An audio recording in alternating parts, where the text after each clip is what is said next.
Kung may makikita kang isang babaeng nakahundusay at wasak ang puso niya, anong sasabihin mo sa kanya?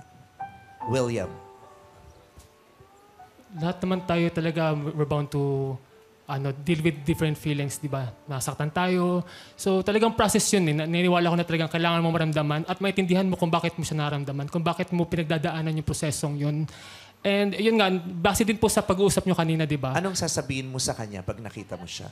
Ayun nga, just keep maging strong, maging matatag. Kasi kailangan yung sarili mo din talaga ang aayos sa'yo eh. And yun nga, prayers sa Lord. Kasi di ba, Lord will never fail us din. So, ayun. Kailangan talaga ng matatag na pananalig. Kasi yun yung magiging daan po natin sa healing process po natin. So, pag nasaktan po tayo. Thank you, William. Thank you. Yung kala mo tapos na siya, tapos yung gano'n ka. May papalo pa pala. Hindi ka makasingit. Ilang beses kami ni Ann umatempt na ganyan. Oo. May papalo up. Yeah. Okay na po yan. Okay. Finish na. Okay, thank you, William. Ikaw, Ayan, kunyari, makikita mo si Karil. Wasak. Heartbroken. Anong sasabihin mo sa kanya? Karil, ramdam kita. I've been there. Natural lang yan, normal. Last year, ganyan din ako. Tingnan mo, nandito pa rin ako. Dahil sa mga taong naniniwala sa akin na mapagtatagumpayan ko yung problema nga. Karil, normal lang yan, dadaan lang yan. Kung may galit ka, kung gusto mong isigaw, isigaw mo, sasabayan kita.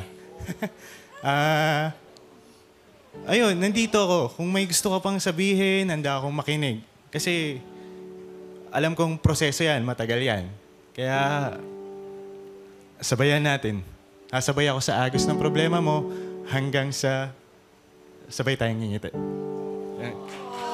Napaka-sincere naman. We felt that. Oh. No. Grabe. Wait naman. Kaya ako rin naman nalulungkot din.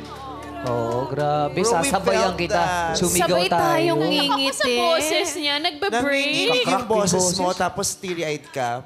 Tapos sinabi mo, lalo na dun sa part na, I've been there. Nung una, parang wala siya sa isip ko. Parang gusto ko lang mag-enjoy. And aside from that, yung nandito na, sabi ko, why don't you give a chance for yourself na makakilala pa ng bago?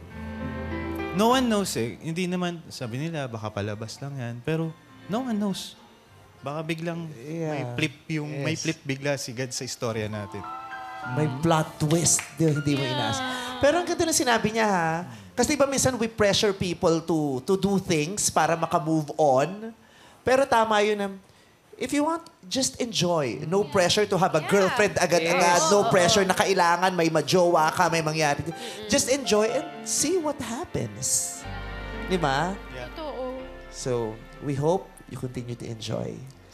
Thank you. Good luck. Ang God ganda ng bless you. attitude, no? Yeah. Thank you, guys. Wow, life may surprise you. Ba't tinatingin mo kay Aji?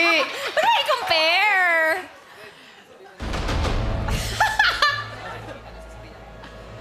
Pulis yan. Oh. Pulis po kayo. Barbie ka ba? Usapang wasak to, ha? Yeah. Di ba? Tsaka mahihirap yan. And kung naranasan mo, alam mo kung anong sinasabi Yes, nila. exactly. Narinig natin. Sakit nun. Masakit, mahirap. Ang sakit sa ulo. Ang sakit sa ulo. Buti na lang mayroon talagang mga anghel na binibigay ang Diyos para, di ba? Yeah. Aliwin, pasayahin, To help. samahan, makipagbaliwan man lang, di ba? Kaya let's continue to pray for some more angels because we need angels Yes. around. Amen. Haji, anong masasabi mo? Nasabi naman na niya lahat. Thank you, William, anong masasabi mo, William? Hindi. Kailangan marinig Tapos na. na. Tapos na si William. Go, Haji, kaya mo yan. From your heart. Kasi paano mo nga naman itatap yung ganong Mahirap eh. kasinsinan? O sige, Aji, sabihin mo na lang yan kay Joanne. Ah, Kung ano yung gusto mo sabihin. Sige, sabihin mo. Ano kaya ganyan din si Haji sa korte, no? Oh. Any further questions, sir? Or, natanong niya na rin po. Nasabi niya na lahat. Okay na. A-adapt ko na lang po yun. Anong gusto mo Haji? sabihin, Hindi po. Haji? Nandito lang ako. Alam kong hindi okay yan. Masakit yan eh. Alam mo, hindi mo sila kawalan. Sila ang nawalan.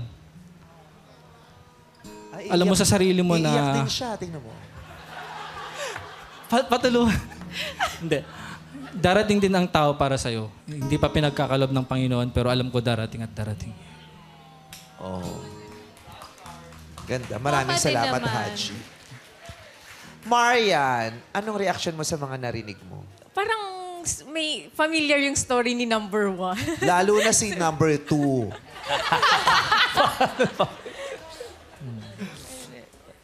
Kasi yung sagot ni number 2, ni 2 and 3, grabe din kasi I'm a church person eh. Iba yung dating sa akin pag nandun kay Lord.